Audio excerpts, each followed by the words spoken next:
We're going to listen to Dr. Veneranda Mbabazi. Her book is titled Countering Violent Extremism in Uganda, an assessment of the history, philosophies, and strategies. Dr. Veneranda, thank you.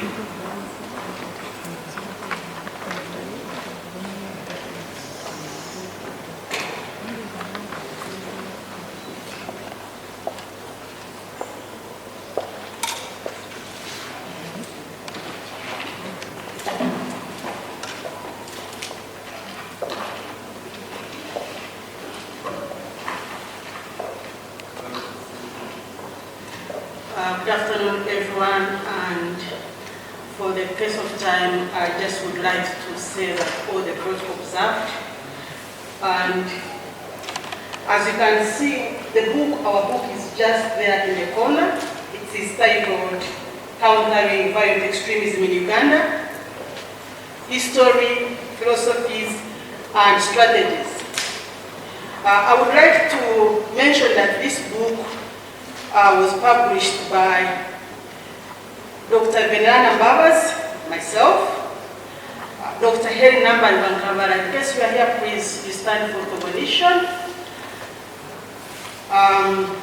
Dr. Dixon Kanabulia, Dr. Samson Barije, Dr. Shaut Mafumbo, Dr. Hilary Chisa, Mr. Umar Serunjoji, Abdul Katen, and Professor George Kasozi. So this book is divided into 6 chapters. The first chapter looks at contextualizing violent extremism, and this one takes it from a global perspective. The second chapter is understanding violent extremism in Uganda.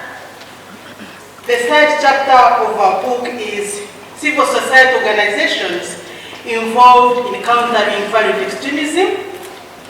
The fourth chapter is philosophy of peace building and frameworks of countering violent extremism. The fifth is impact assessment and evaluation of civil society's programs aimed at countering extremism. And the last chapter is what we call legal aspects of countering violent extremism in Uganda. So what is in this book? I just want to give you a glimpse of what is in this book. Most probably some of you have not read it. So this book is scholarly, at the same time it is very, very informative because violent extremism is affecting each and every one of us. So this book presents the findings from an evaluation of the impact of civil society organization-led interventions in countering violent extremism, and this book came as a product actually of the research which was sponsored by United States Institute of Peace. They funded us and were able to go into the field. So when this book mainly focuses on countering or the impact of civil society organization with regard to countering violent extremism, it nevertheless focuses or contextualizes global violent extremism from a global perspective. And one of the things you need to know about this book is that the common thread that runs through this book is that violent extremism is affecting and continues to affect all parts of the world. Moreover, these extremist groups are not only changing their tactics, they are as well changing their targets. For instance, during the COVID pandemic, when the world was under the lockdown, terrorists had to shift their line of operation and they started capitalizing on online audience.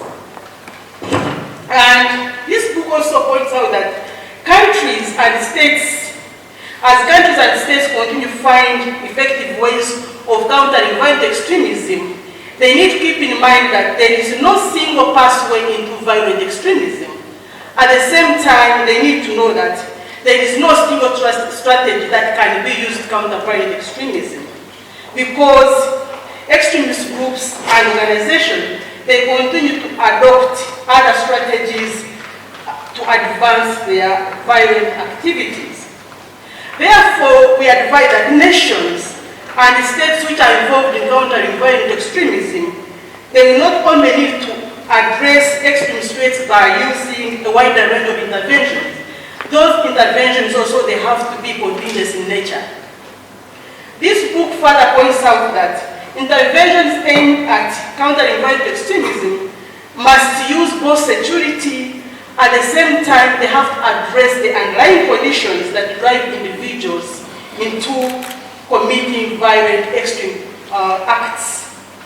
And we just actually highlight that this book points out that countries and states that are involved in addressing socio-economic marginalization, political and governance challenges, corruption, negative religious beliefs, demographic and human abuse are more likely to minimize incidences of radicalization, at the same time minimize incidences where individuals are joining extremist groups.